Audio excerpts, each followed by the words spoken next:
It was a hard battle. The victory was crushing, built on the backs of the dead.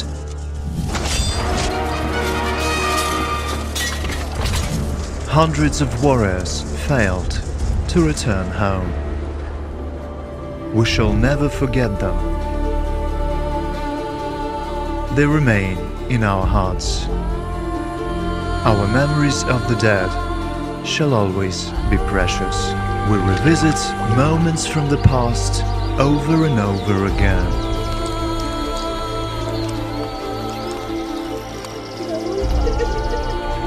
The night is falling. Soon there will be a new day, new life, and new victories.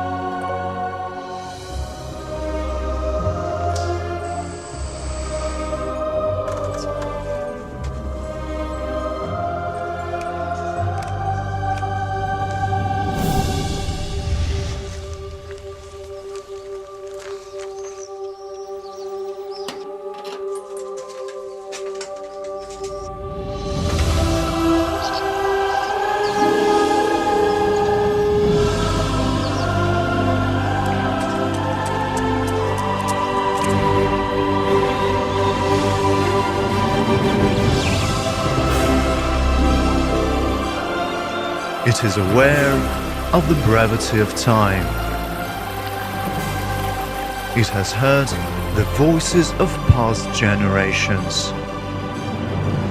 It keeps the secrets of centuries.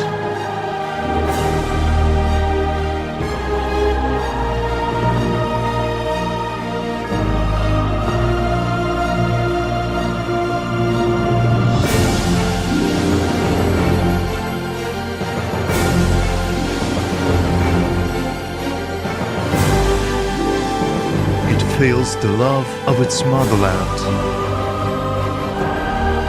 and is grateful for every day.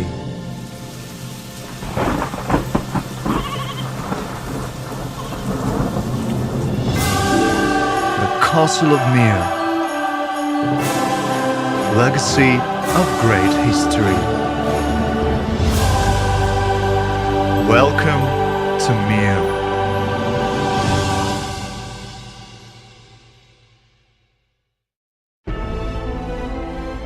The magnificent Mir Castle, Belarus's architectural pearl, an outstanding creation of medieval builders. The Castle of Mir was the first private Greek residence to be built in the ancient territory of the Grand Duchy of Lithuania. Construction began at the beginning of the 16th century. Mir Castle's history is strongly bound up with the history of the Belarusian nation. The castle is located 100 kilometers from Minsk in the town of Mir, Grodno region. The town's history dates back to the 14th century.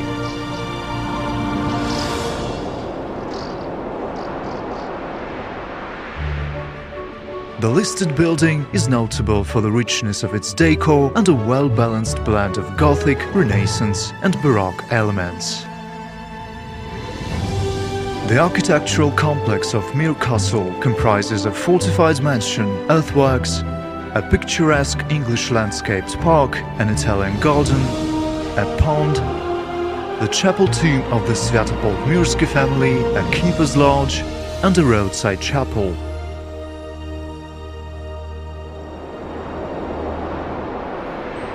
The Castle of Mir was originally owned by the Dukes of Volhynichi, then in turn by the Radziwill family, the Wittgensteins, and finally the family of Sviatopolk-Mirsky. Each family altered the residence in line with their own tastes and ideas. Over the course of its history, Mir Castle has been repeatedly razed to the ground, but each time it has risen from the ashes. In the 16th century, the castle, the former property of the Illynichi family, was inherited by the Radziwills. For several centuries, the castle was owned by one of the richest and most famous families of Belarus. In the 19th century, the castle gained a new owner, Leo Wittgenstein. In 1891, the castle was purchased by the Sviatopolk-Mirsky family. This family proved to be the last private owner of the castle.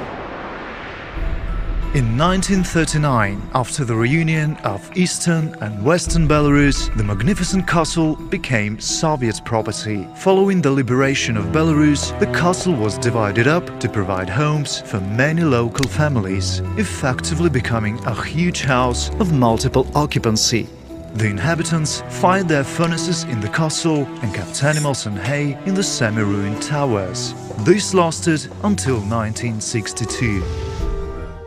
The Castle of Mir, like any other castle, has its legends. The most popular is about an underground tunnel. The legend states that the family of Radziwill, who owned both Mir and Nesvich castles, connected the two castles with a 30-kilometer-long underground passage. They say a 3-horse-drawn carriage could easily be driven inside the tunnel. They also say 12 golden statues of their apostles were hidden in the passage by the Radziwills. Unfortunately, no trace of this tunnel has ever been discovered.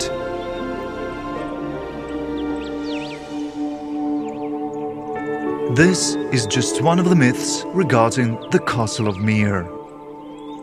Steeped in 500 years of history, the castle does not reveal all its secrets, but it will appeal to each of us individually on a personal level.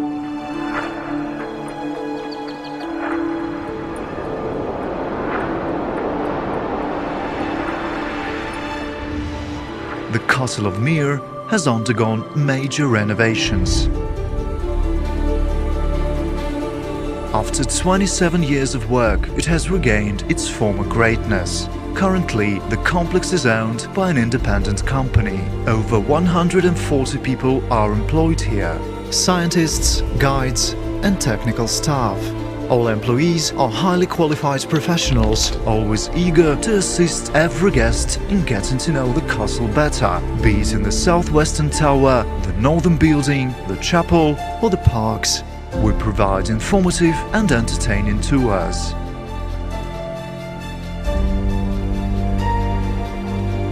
There are over 40 museum halls in the castle, interior decoration halls, memorial halls, and exhibition halls, covering an area of 9,000 square meters. All exhibitions are open for visitors daily, all year round.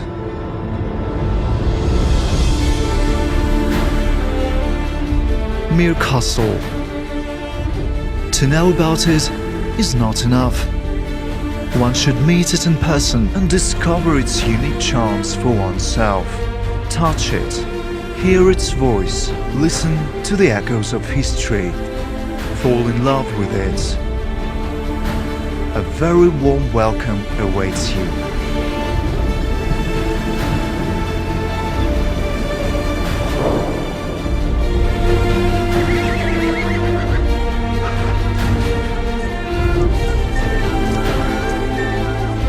We hope to see you soon.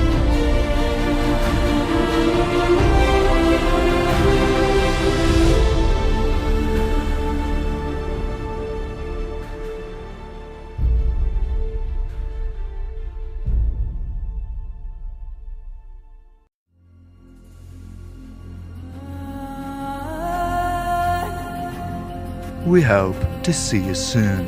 What was it like 5 centuries ago? What is to be found in its cellars and dungeons? What animals did the Radziwills hunt? Who was served the favorite dishes of the prince's family? What ancient tomes were kept in the library of the Sviatopolk-Mirsky family? What were the fashion trends in the times of the Illynichi and the Wittgensteins? The Castle of Mir is ready to lift the veil from the history of Belarus and introduce you to the enigmatic world of the Middle Ages.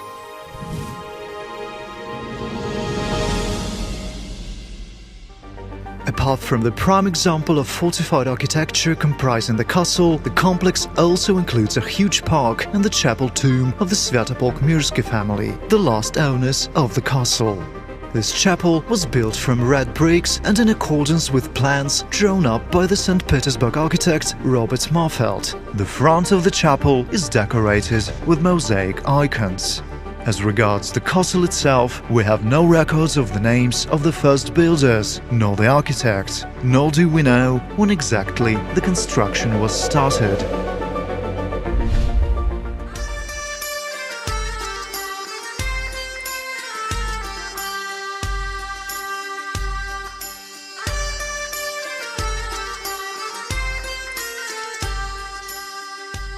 The Piwnica, also known as the wine cellar, is located in the castle's basement. The room is designed in accordance with 17th and 18th century fashions. Various wines brought from Europe were traditionally kept there. Guests were also treated to local drinks. Mead was one of the favorite beverages of castle owners. In the Mir Castle inventory of 1688 there's mention of a white stone kitchen cottage. This is what they used to call the servants' dining hall. The gentry and their servants used to visit the castle for balls, feasts and hunting. On such days, the kitchen cottage was filled with people. While the noblemen dined in the upper halls, their servants enjoyed the cheerful atmosphere of the kitchen cottage, although plain beer was drunk instead of fine wines and salt beef was eaten instead of overseas specialties.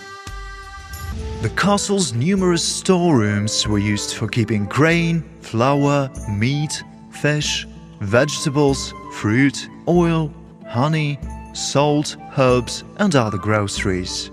Mostly, they were kept in the barrels, baskets and clay jars produced by the craftsmen of Mir. The castle hosts unique locally made ceramics. The town of Mir has been a first-class center for pottery making since the 16th century. The housekeeping area. Once this was used for keeping utensils, tablecloths, cutlery and other household devices. Foodstuffs were cut, grains, coffee beans and spices were milled there. All the interiors have now been restored. Historic artifacts shed light on the way storerooms were designed in the 17th and 18th centuries.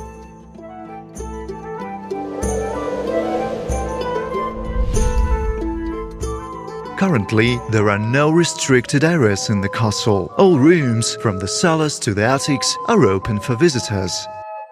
Genuine artifacts provide a flashback to the Middle Ages.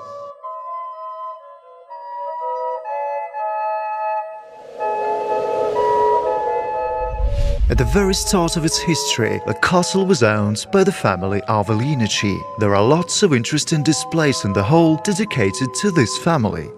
The exhibition includes unique legal documents dealing with real property rights dating back to the 15th and 16th centuries. The next hall is dedicated to the Radziwills' age. For several centuries, the Radziwills were senior officials to the Grand Duchy of Lithuania. The largest hall of the castle is the State Room. It was used for welcoming honored guests. The room is designed in the French manner. Ceilings are decorated with luxurious gilded moldings. Renovation was based upon the archived documents of the 18th century, which show the original design of the hall. The Decor Hall. In this chamber, you will find furniture sets from the Radziwill period. There are also reproductions of costumes belonging to nobles in the time of the Grand Duchy of Lithuania. This room is also known as the Portrait Hall, housing, as it did, the Radziwills' portrait gallery. At present, copies of the original portraits line the hall. There is almost no data on the exact original interior design of Mir Castle. The stock books mention furnaces, gilded ceilings and 22 anonymous portraits. It is known that after the war with Sweden, the castle owners commissioned 160 portraits of the Radziwills, images of those family representatives connected with Mir in one way or another. The portraits were painted by many different artists in many different styles, but most of them demonstrate the nobility of the portrait subjects through the wearing of laurel wreaths.